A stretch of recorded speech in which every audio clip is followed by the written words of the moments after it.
Radio Universidad de Guadalajara presenta Cosa Pública 2.0. Rubén Martín y Jesús Estrada con los asuntos sociales y políticos más importantes del día. Cosa Pública 2.0. Comenzamos.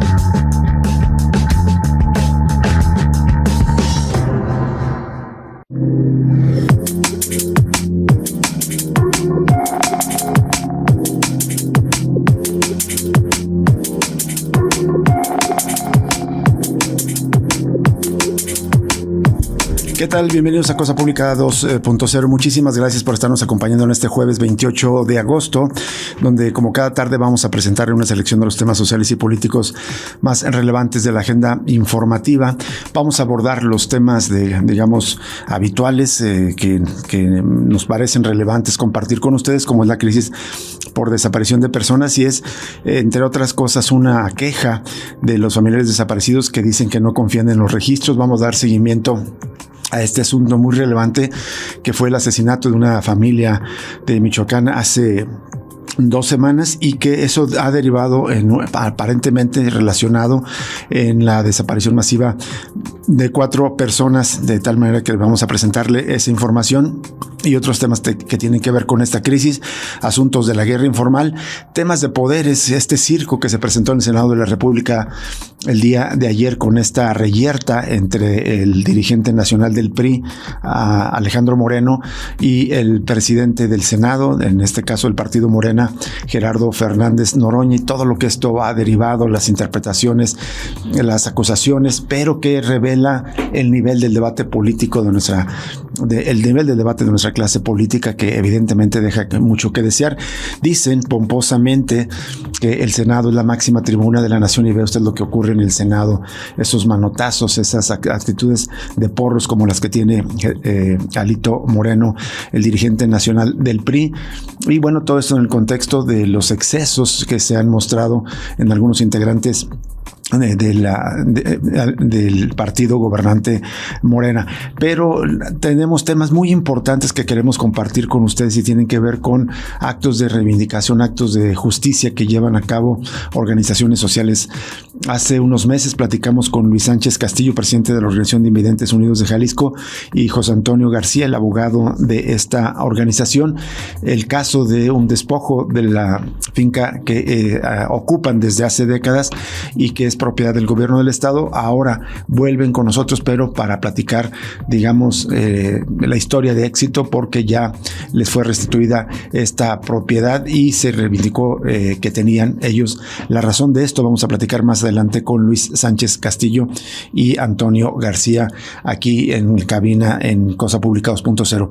Y antes de los detalles, saludo con mucho gusto a mi compañero Jesús Estrada, a Alejandro Coronado en la producción y Manuel Candelas desde la mesa de operaciones. Jesús, ¿qué tal? ¿Qué tal, Rubén Martín? Es un gusto acompañarte. Gracias a ustedes por acompañarnos. Por cierto, ya se acerca el 30 de agosto, el Día Internacional contra la Desaparición de Personas, y en ese marco vaya cantidad de, por lo menos, reclamos que se han estado recogiendo a lo largo de esta semana en un encuentro que se ha realizado en el ITESO. Son reclamos de parte de familiares y colectivos de familiares de personas desaparecidas. El diario NTR recoja el día de hoy varios de estas quejas enfocadas en el tema de los registros. Dice: para las familias de personas desaparecidas, los registros oficiales de ausencias no son confiables y por lo tanto no los consideran útiles. Esto expresaron en el día del segundo encuentro de acompañamiento psicosocial a familiares de personas desaparecidas que organiza el ITESO. Guadalupe Aguilar, quien es fundadora de Familias Unidas por Nuestros Desaparecidos Jalisco, mencionó la existencia de un subregistro en los casos de personas desaparecidas y cuestionó que no coincidan los datos del registro nacional con el registro estatal.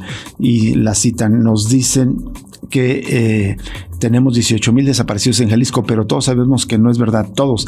¿Hasta cuándo vamos a seguir esperando que nos engañen con esas cifras? Porque esas cifras son nada más para ellos, porque a nosotros no nos sirven para nada, dijo directamente al comisionado de búsqueda de Jalisco, Víctor Hugo Ávila Barrientos, que estaba presente en ese mismo evento. En respuesta, el comisionado reconoció la existencia de una cifra negra, es decir, casos que no están incluidos en el registro, pero dijo que para él es mejor tener la plataforma como está actualmente que no tener nada. Citan en NTR el comisionado comisionado dijo: el registro es un gran paso de no tener nada a no dimensionar nada. Por supuesto, nos queda claro que hay una cifra negra que nosotros como instituciones no hemos logrado captar, pero hemos hecho algunos esfuerzos para ir abriendo espacios en otras áreas fuera del área metropolitana de Guadalajara, pero de eso a no admitir, creo que es un paso, no que resuelva, pero es un paso.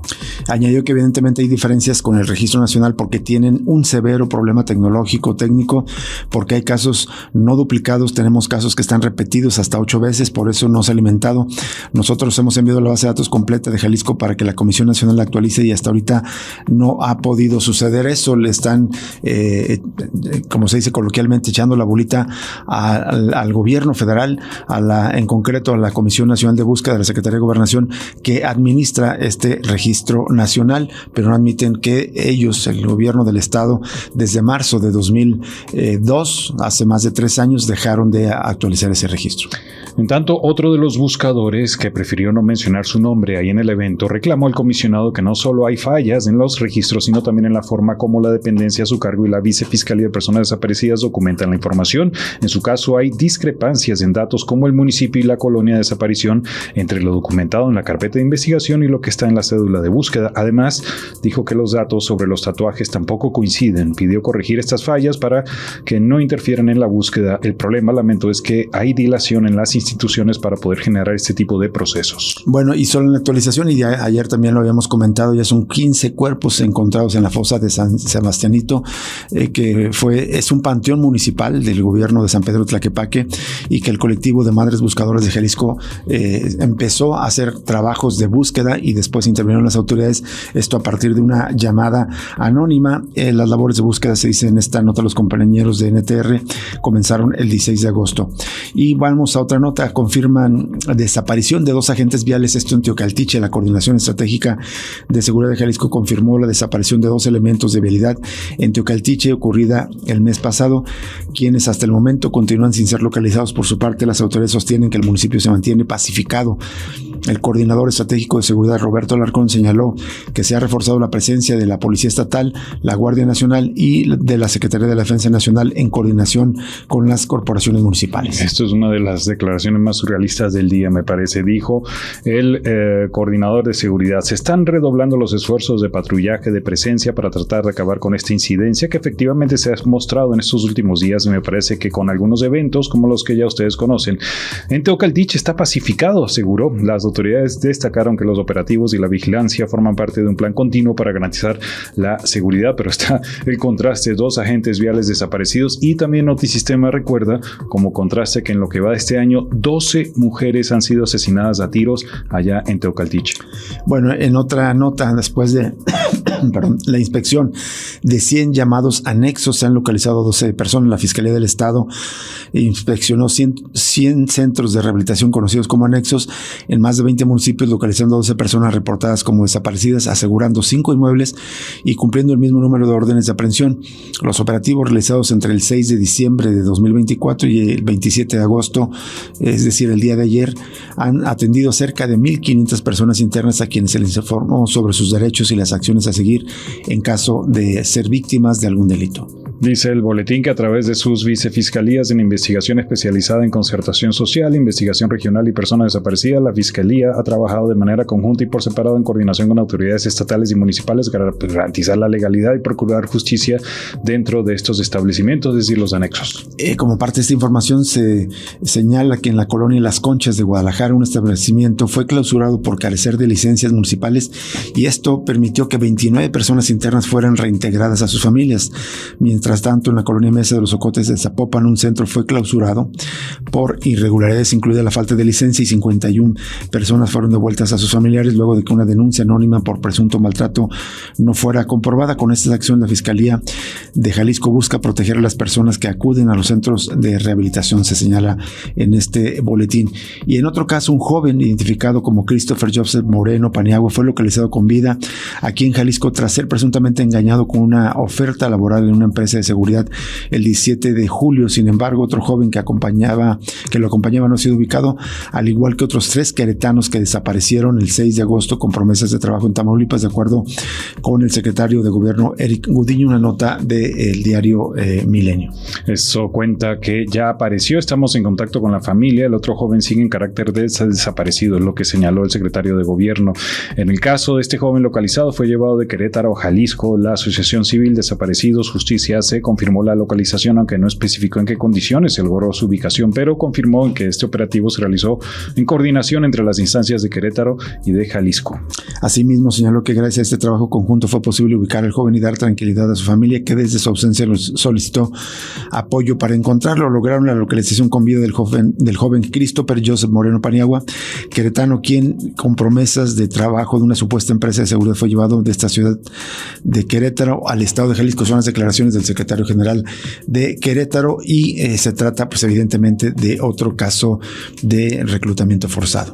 Y ahí al final recuerdan que la presidenta Sheinbaum ha pedido ejercer presión sobre Jalisco, uno de los estados líderes en desaparición de personas, y que estos hechos reflejan la violencia que padecen las familias que buscan a los desaparecidos, porque ya suman 27 buscadores asesinados y 3 desaparecidos desde el año 2010. En otro caso también de desapariciones entre estados, ayer la Fiscalía de Jalisco dio a conocer el rescate de un adolescente que se encontraba en la nueva central camionera de Tlaquepaque y quien contaba con denuncia por desaparición desde el 24 de agosto, esto en el estado de Morelos. El joven señaló que la dependencia, a través de un comunicado, fue inicialmente rescatado en colaboración con elementos de la Guardia Nacional, quienes habían sido alertados de que el joven se encontraba pidiendo dinero para regresar a su lugar de origen. Se publica una nota en los colegas del Informador. Ahí citan a la fiscalía, que señala que el joven dijo que viajó desde el domingo hacia Jalisco con la intención de encontrarse con una adolescente a quien conoció en un videojuego. Sin embargo, habría sido víctima de robo en la misma terminal de autobuses antes de reunirse con ella. Agentes de la fiscalía tomaron conocimiento del caso y procedieron a resguardar al adolescente, por lo que ya trabajan en coordinación con las autoridades de Morelos. Bueno, en otra jornada más de toma de muestras de ADN familias, se informa que el Instituto Jalisciense de Ciencias Forenses llevará la brigada de atención para entrevistas contextuales y la toma de muestras de ADN a Zapotlanejo. Las brigadas se llevarán a cabo desde el día de hoy, mañana y pasado, en un horario de 9 a 17 horas en el edificio de la Presidencia Municipal de Zapotlanejo, este municipio de Alto Sur. Para atender a cada familia, el Centro de Identificación Humana recomienda solicitar una cita enviando un mensaje vía WhatsApp o hacer una llamada telefónica al número 33 14 11 22 15. Otra vez 33 14 11 22 15. También pueden solicitar cita las familias que viven en municipios cercanos a Zapotlanejo.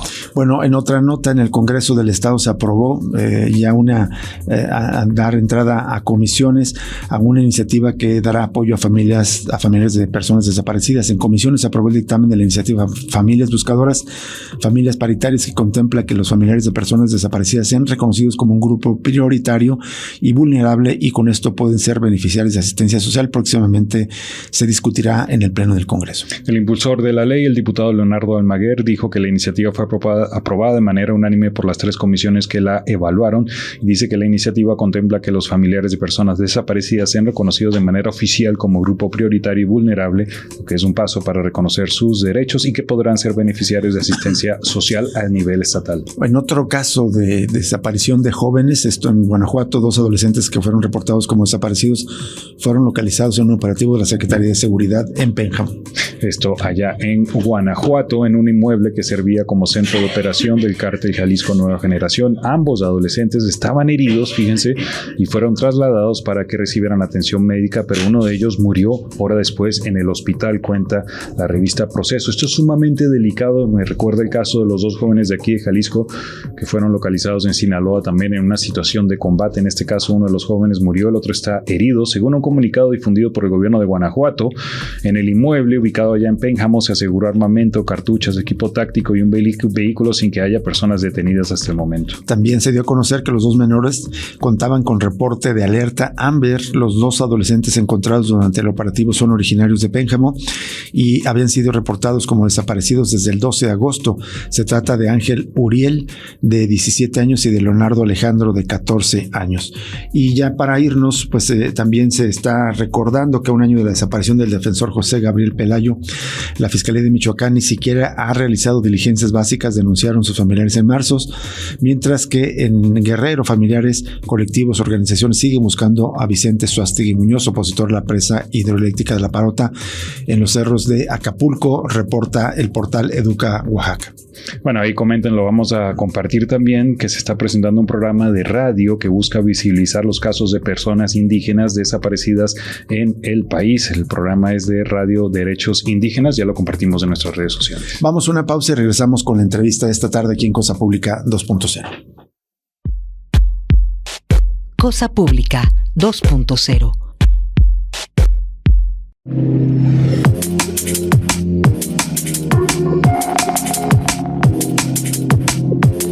Seguimos en Cosa Pública 2.0, ya están con nosotros aquí en cabina, les agradecemos que nos acompañen, nos da mucho gusto para compartir esta noticia que nos parece importante porque se demuestra, pues muchas veces compartimos las historias de lucha, de resistencia, de desafíos que enfrentan la mayoría de la sociedad que se organiza exigiendo derechos. Muchas veces estas luchas pues no rinden frutos, pero en ocasiones sí, y este es el caso, y por eso nos da mucho gusto saludar de nuevo a Luis Sánchez Castillo, presidente de la Organización de Invidentes Unidos de Jalisco, y a José Antonio García Casal, abogado y coordinador del Sindicato de Inquilinos de Guadalajara.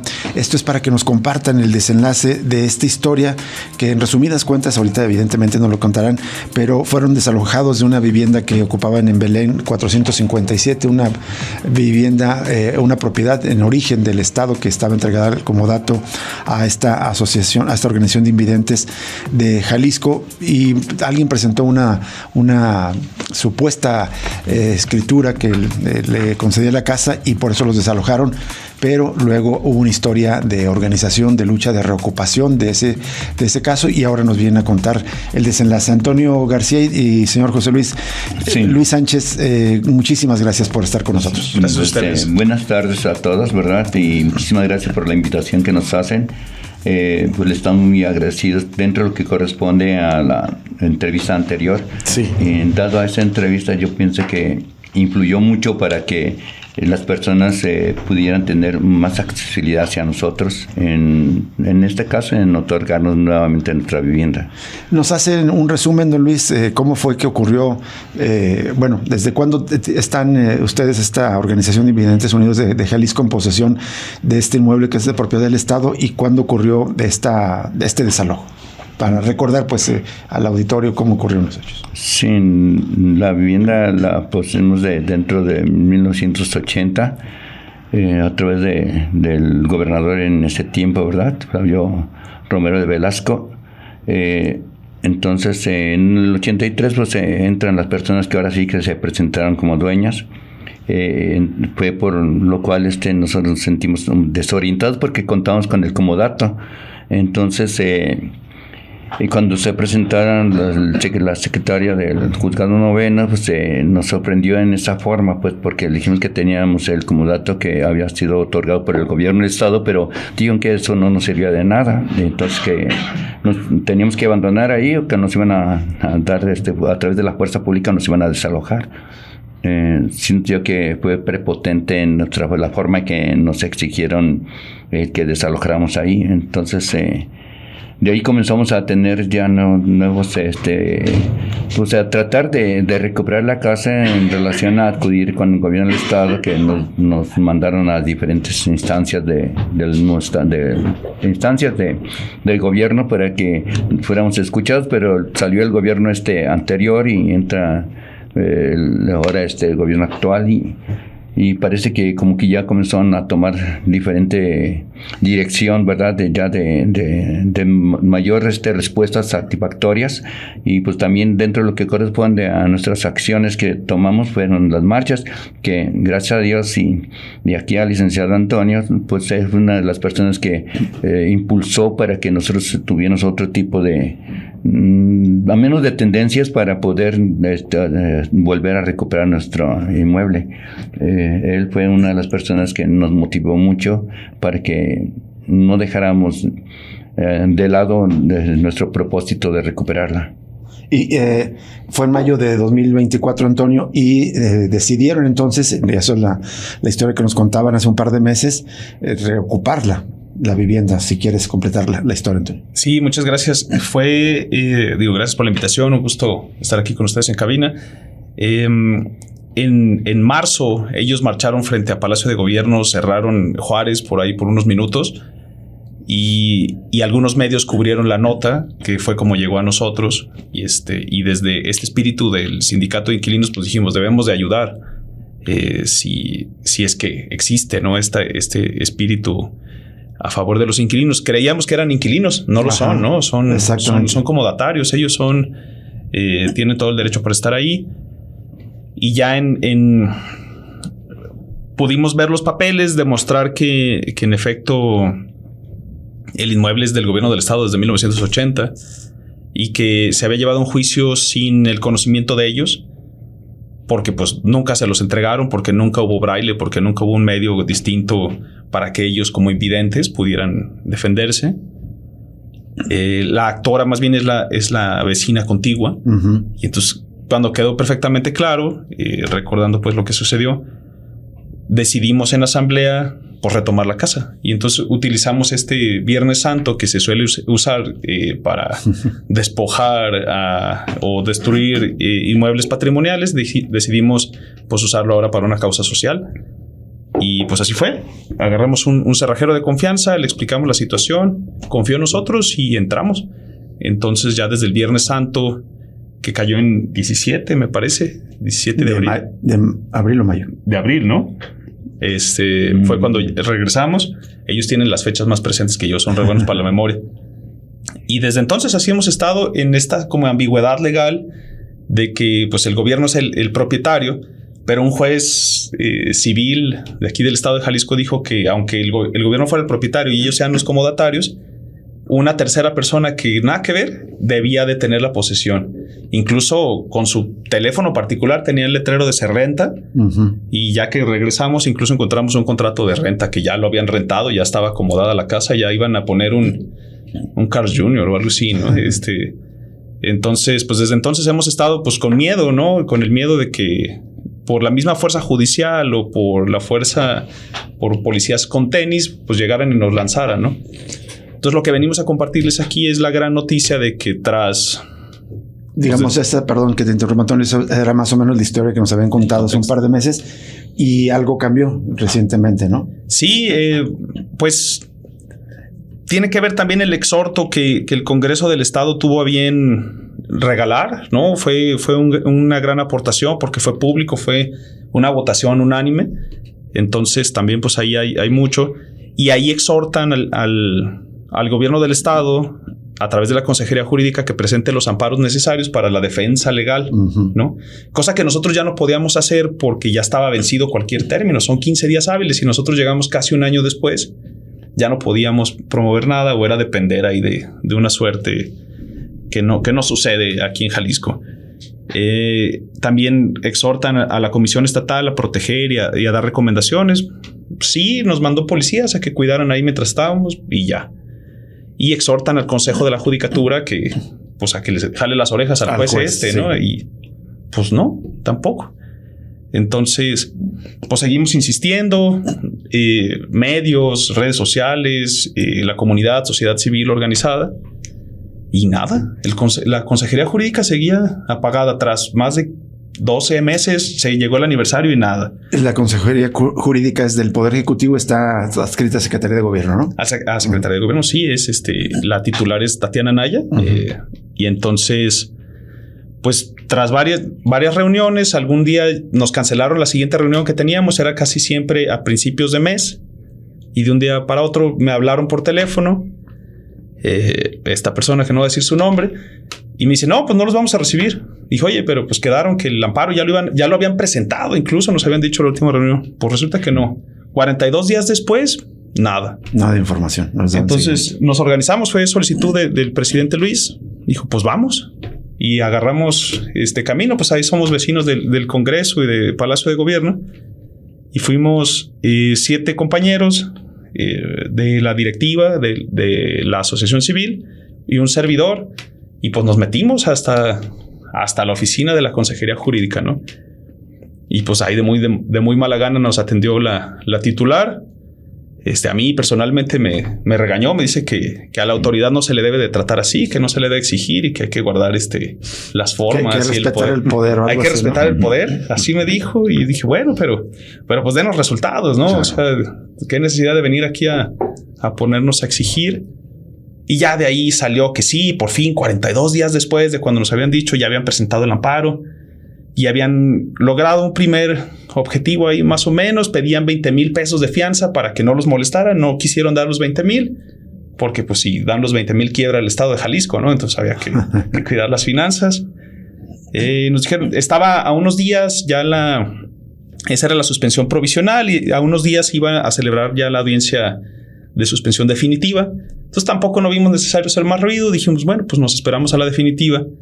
Y esa fue la que ya fue por fin una noticia ya no ambigua, ya es 100% en certeza. Nos ordena el juez séptimo de lo civil. Es distinto al juez que había asignado la vivienda. Sí, porque este es federal, ¿no? Este nace del amparo que presenta el gobierno del estado, que era su obligación desde hace 15 meses, 16 meses. Pero bueno, ¿no? Obviamente, pues la burocracia, ¿no? Tiene que darse a relucir, si no, como al rato, como cobra favores, ¿no? Políticos. Entonces, pues ya llega la suspensión. Nosotros la estábamos monitoreando, pues desde aquí es información pública, y volvimos a presionar, oye, consíguenos la suspensión, en qué términos viene, porque lo que veíamos en línea era de que por un lado se niega y por el otro lado se concedía. Podíamos anticipar, pero no teníamos la certeza.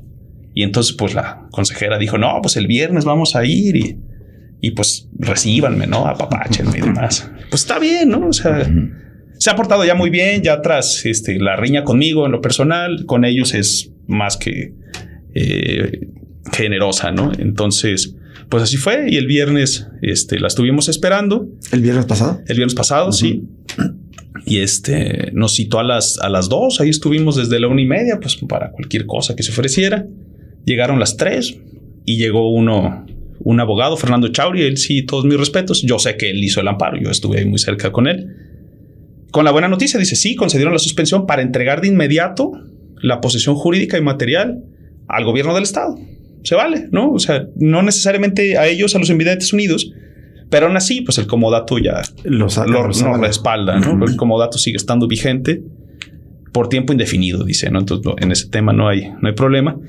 Y también estaba citado, ahora sí, un secretario del Juzgado Noveno de lo Civil Estatal, del que salió el lanzamiento en un principio, ¿no? Entonces, pues fue como, pues emocionante, ¿no? Los mismos malvados que nos lanzaron hace un año tenían que regresar. Tenían que venir a regresar. La restitución. Nada más que en función, ¿no? Porque no fue el mismo nombre y apellido, ¿no? Pues iba con 2 policías para que si nos poníamos ahí enojados, pues que no lo fuéramos a descabezar, ¿no? Iban otras 2 personas de Procuraduría Social. Y pues yo invité a amigos de la prensa, ¿no? Para que estuvieran ahí en el intercambio. Fue algo muy cordial, fue más simbólico que otra cosa. Se entrega-recepción en una nota así. Era simbólico porque nosotros ya estábamos adentro, ¿no? Nosotros ya estábamos haciendo vida ahí. Pero de otro lado, esto ya les da confianza, certeza de que no tienen riesgo, pues, de volver a ser desalojados. Sí, ahora la pelota está de nuestro lado. Pueden intentar quitárnosla, ¿no? Como a cualquiera pueden intentar lanzarnos con derecho sin derecho. O sea, pues eso está en la moral de los jueces.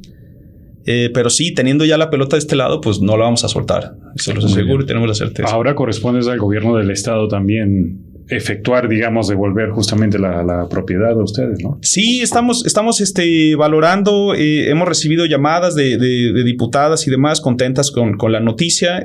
Nos apoyan si ven necesario, si nosotros vemos necesario que se tiene que solicitar la aprobación del Congreso, nos la dan, ¿no? O sea, en ese, pues ya nos dieron uno, pues no nos den otro más fácil, ¿no?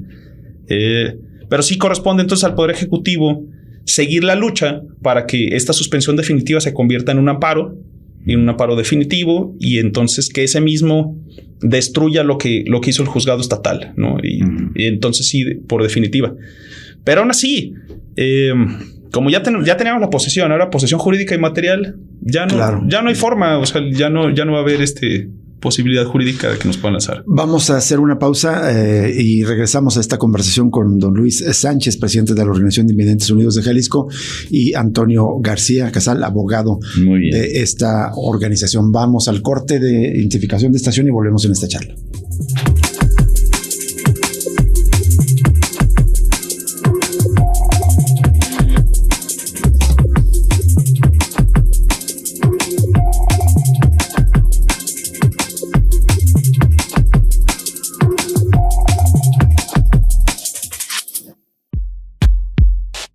Cosa Pública 2.0.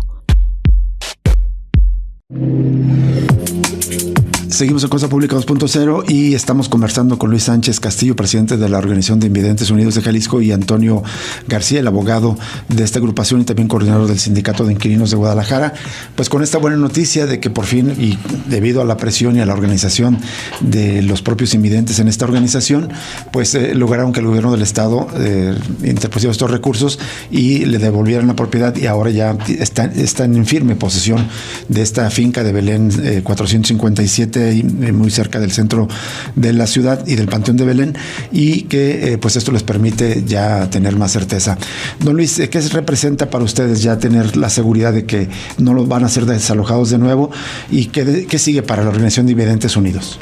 Pues nos da gusto, ¿verdad?, tener así la posición ya legal de la finca, ¿verdad? Y pues en esta semana quedó la de la consejera jurídica Tatiana de llamarme para ver qué día nos podíamos reunir para entregarnos el documento que ya realmente nos va a dar el crédito de la posición. Uh-huh. Estamos en esa espera. Por otra parte, pues sí esperamos, o más bien nos da gusto en relación a que podemos volver a nuestras actividades con las que teníamos, ¿no? Como es la música, como orientación y movilidad, braille, masaje, pues dentro de todo lo que conlleva de las actividades que estuvimos realizando. Para nosotros es gusto. Ahorita tenemos también ya las personas de arte del gobierno del estado están dándonos un curso que nos van a impartir, ya comenzaron a impartirlo, mejor dicho, pues va a ser de poesía y teatro, canto, creo. Entonces sí nos da gusto que entren en esa colaboración con nosotros. Son áreas que siempre trata uno de que haya un enriquecimiento intelectual de cada uno de los socios, como una terapia también que nos estresa cuando estuvimos así fuera de la institución, pero claro, que nos ayuda mucho ahora que ya estamos dentro. Corresponde en relación a que nos va dando la certeza. Ahorita vamos a buscar también la incorporación de la Secretaría de Educación para que también nosotros tengamos la posibilidad de impartir clases ahí y también prepararlos en la primaria, y si hay secundaria abierta, pues también.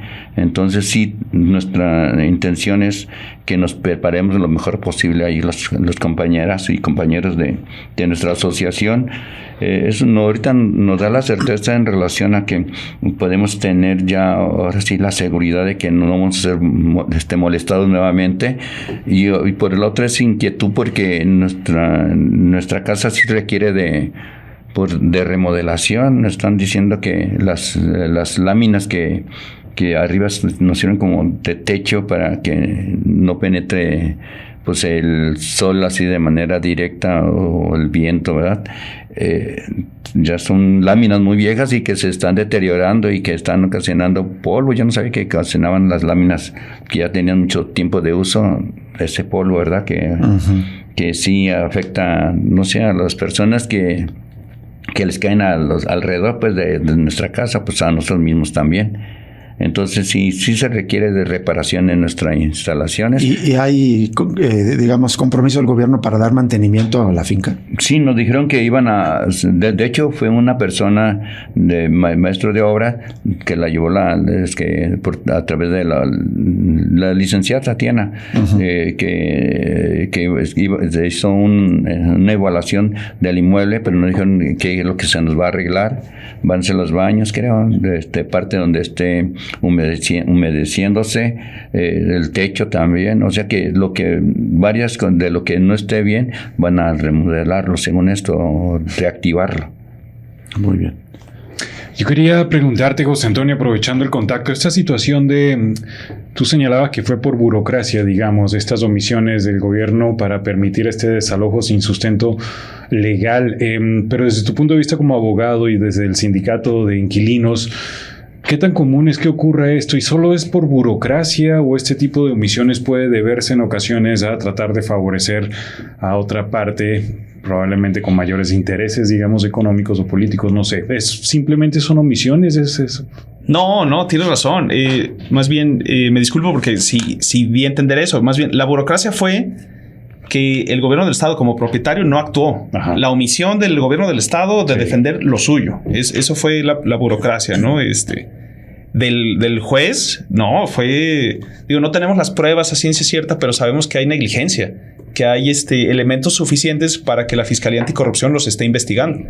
Porque cuando ves los autos del expediente, no hay manera en el mundo de que te confundas y digas, esta casa también ampara esta otra. Ajá. No hay forma. Aparte que la acción civil que viene en el 8º del Código de Procedimientos Civiles del Estado de Jalisco exige sí o sí que esa ambigüedad de saber hasta dónde mide una casa, pues no nos toca a los abogados, le toca a un perito en topografía ir y medir. Dice, mira, de la esquina para acá dice que son 8 metros de frente y de fondo tantos y demás, cosa que no sucedió. Entonces, claro que ahí podemos especular que el juez y el secretario que firmaron esta sentencia infame pues se compraron, se dejaron vender, les llegaron al precio. Eso es especulativo, pero lo que hay 100% de certeza es que hay negligencia. Que el gobierno no defendió. Las dos. Tanto que el juez, con los autos que hay, no debió haber hecho esto, debió haber dicho, oye, pero tú no eres la dueña, punto, se acaba tu acción. Y ahí se acababa, ¿no? Y tanto el gobierno del Estado por no haber defendido en su momento, que luego inmediatamente supo que los lanzaron, debió haber ido a protegerlos, ¿no? Que se suma a otros casos más de, digamos, autogoles que se ha dejado meterse autoridades municipales o estatales en temas como para beneficiar a alguien, ¿no? Eso es lo que se comentaba mucho ahí en la organización. Decíamos, pues, ¿quién será el beneficiado, no? Que ni el gobierno del Estado está defendiendo su propio patrimonio, ¿no? ¿Cómo está la camaradería aquí que están permitiendo este autogol, ¿no? Y eso es lo escandaloso, que sí parece que es una mafia inmobiliaria, que mientras seas el compadre del compadre vas a salirte con la tuya. Y yo ya lo digo, pero ya no litigo. Mis abogados ahí, mis colegas, claro, pues sí me regañan, pero todo el mundo sabemos que con qué jueces elegidos puedes comprar caminos más rápidos. Eso me lleva a otra pregunta. ¿Reforma judicial en Jalisco sería necesaria, digamos, con estos antecedentes, contextos? Pues seguramente sí, ¿no? Tratar de ahí de remover los enquistados en el poder, ¿no? Por lo menos sacudir, que entre aire nuevo. No por eso se va a garantizar que sea un mejor poder. Más bien, creo que lo que nos enseña esto es que la colectividad tenemos un poder. Uh-huh. Y que ese poder, pues, ¿para qué ir a entregárselo a unos supuestos ahí infalibles cuando, pues, toda la vida nos han fallado, ¿no? Pues, pero pues nuestra Constitución dice que nadie se debe hacer justicia por su propia mano. Esas son, ¿no?, las vías, ¿no? Don Luis Sánchez, sí, quería volver con usted para también compartir. Digamos, es importante tener la seguridad de la propiedad de sus oficinas para volver como a sus actividades cotidianas. Pero un contexto más general, ¿cuáles son, digamos, como los pendientes, lo que le queda de ver el Estado aquí en Jalisco a los invidentes? No sé si nos pueda recordar. La otra vez nos compartía cuánta población está en esta condición en el estado de Jalisco y cuáles son como los principales problemas. Pues los problemas vienen siendo lo mismo, o sea que es falta de empleo.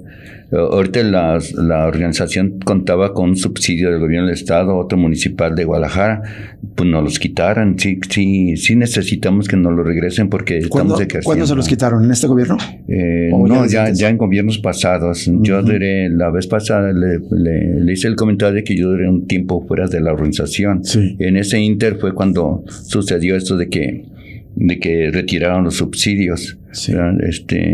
Pues yo siento que que si estamos cumpliendo con una responsabilidad que al gobierno le corresponde, ¿verdad? Porque no contamos tampoco con asilos ni escuelas, entonces no contamos con lugares que podamos nosotros aprender algún oficio, o en este caso, darnos la posibilidad de acuerdo a las preparaciones académicas en las que nos recibimos, nos den la oportunidad de también de emplearnos. Diría que los invidentes son una población olvidada por el gobierno del Estado. Siento que es una falta de responsabilidad del gobierno del Estado y no tanto un olvido, ¿verdad? Porque estamos latentes, siempre estamos presentes. En este caso, como ustedes que nos hacen favor de entrevistarnos, salimos al aire, entonces yo creo que ellos sí se dan cuenta de cuáles son nuestras necesidades. Sí. De educación, decía, empleo, infraestructuras. ¿Cómo está la ciudad? ¿Cómo es caminar la ciudad en estas condiciones, don Luis? Está muy deteriorada. Desgraciadamente, ellos no saben porque no tienen la problemática de no ver, ¿sí?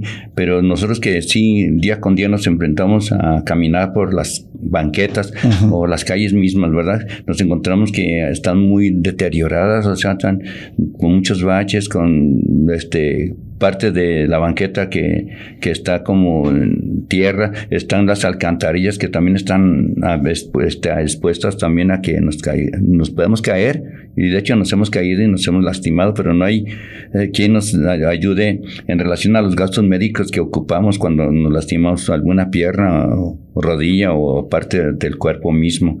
Y sí hace falta esto. Hace falta concientización también en el transporte. La otra vez aquí el licenciado me citó a un lugar, ¿verdad? A la Procuraduría Social, y no pude llegar por 5 camiones, me negaron la parada, y luego una señora me hizo favor de ayudarme, y en lugar de llamar al alcalde me llevó otra vez allá para Fidel Velázquez, ¿no? Es muy común que la falta de respeto de los conductores de transporte público hacia ustedes. Sí, es muy notorio, y desafortunadamente muchos compañeros pues les pasa lo mismo que a mí, ¿no? Que a veces aún teniendo una persona que vea y que nos ayude a tomar el camión, se pasan de largo. Entonces, cuando estamos solos, pues es más difícil todavía el tomar. Necesita una persona que tenga conciencia humana, ¿verdad? Para fin de que nos diga qué ruta espera, ¿verdad? Esto sí nos hemos encontrado muy de vez en cuando personas así, incluso nos han ayudado a cruzar avenidas o calles también. Son personas que sí están identificadas con el dolor, pues yo digo que ajeno, ¿no? A la familia. Eso es. Nos decía en el corte que la Organización de Invidentes Unidos de Jalisco acaba de cumplir 52 años. Es la organización más grande de invidentes en Jalisco y digamos, tendría por gestionar una mesa de trabajo con el gobierno del Estado para atender estas peticiones.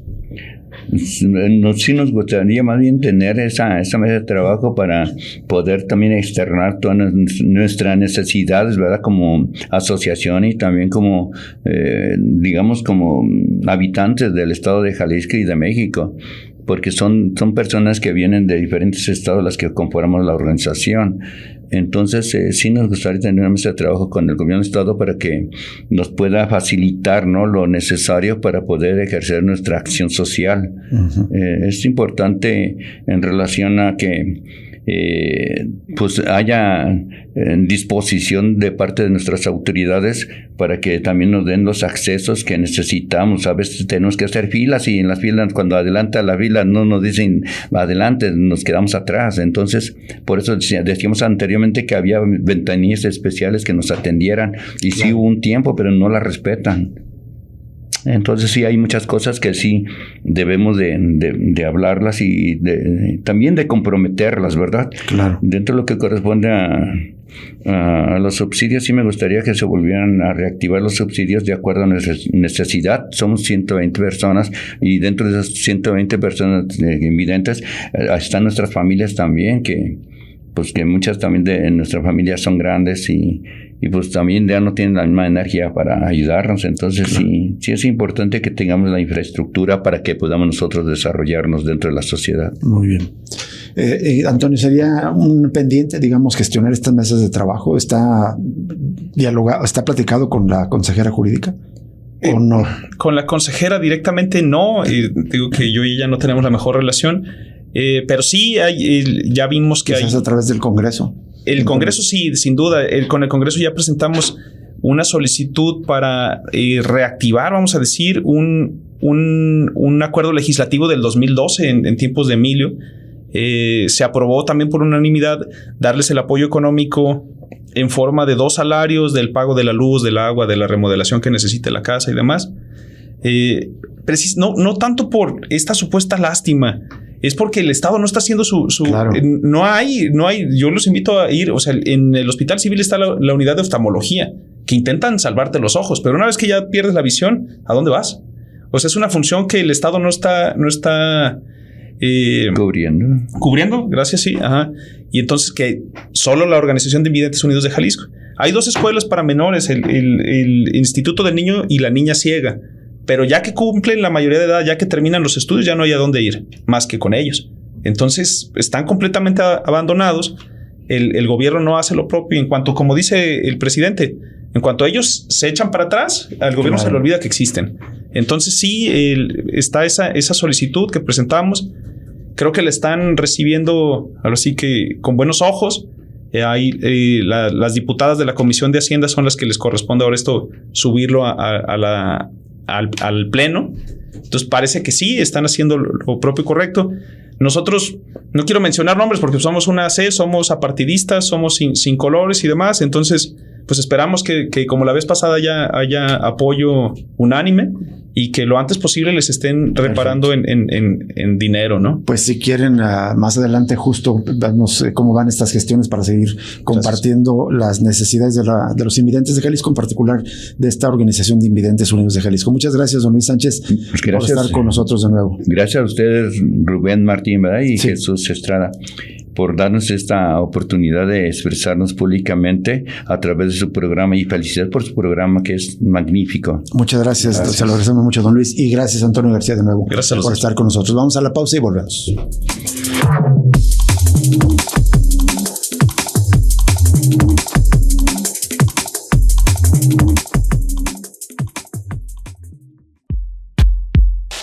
Cosa Pública 2.0.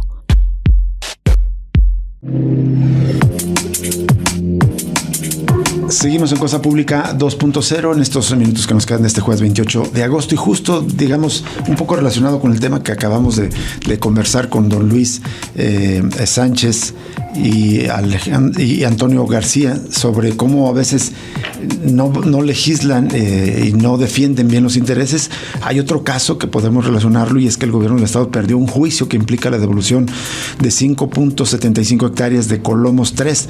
La sentencia fue dictada ayer por el Sexto Tribunal Colegiado en Materia Administrativa del Tercer Circuito, que ratificó la resolución de la primera instancia en la que se concedió el amparo a Ricardo Ramírez Angulo en el sentido que había sido privado de la posesión del predio. Una nota de nuestra compañera y amiga Sonia Serrano, que publica en el diario NTR. Gravísimo, porque hay que recordar que está en riesgo otro punto también de Los Colomos, donde está amenazado por una construcción de una torre de varios pisos. En este caso, volviendo a la nota de Sonia, esta propuesta del magistrado Luis Armando Pérez rechazó la petición que había hecho el gobierno de Jalisco para que este caso se remitiera a la Suprema Corte de Justicia de la Nación. Se negó el interés jurídico que decía tener la Procuraduría Estatal de Protección al Ambiente, PROEPA, y se desecharon los recursos interpuestos por la Consejería Jurídica del Poder Ejecutivo contra la sentencia que dictó en primera instancia el Séptimo Juzgado Distrito en Materia Administrativa, Civil y del Trabajo.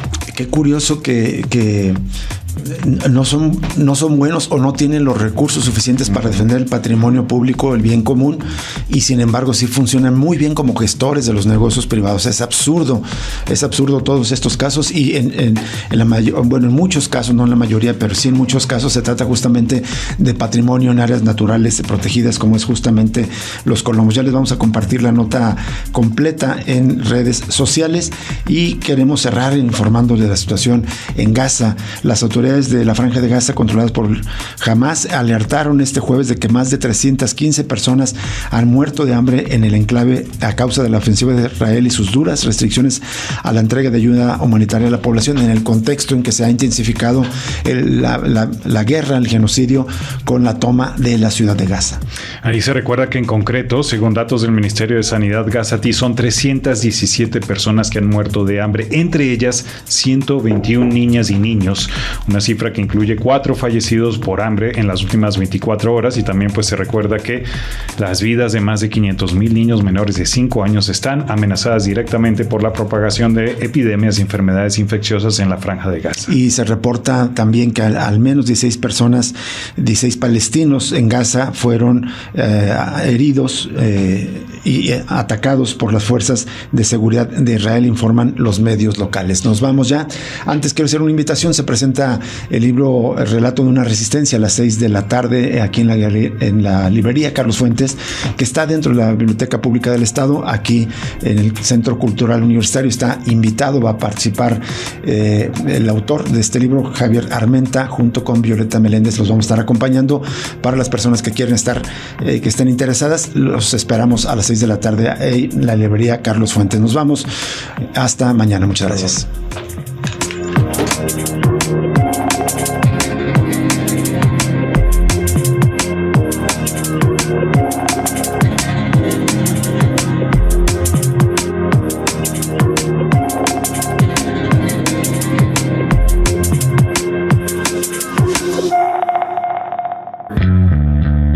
Radio Universidad de Guadalajara presentó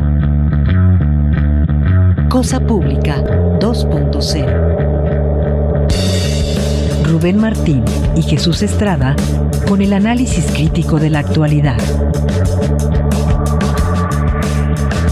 Cosa Pública 2.0. Gracias por escucharnos.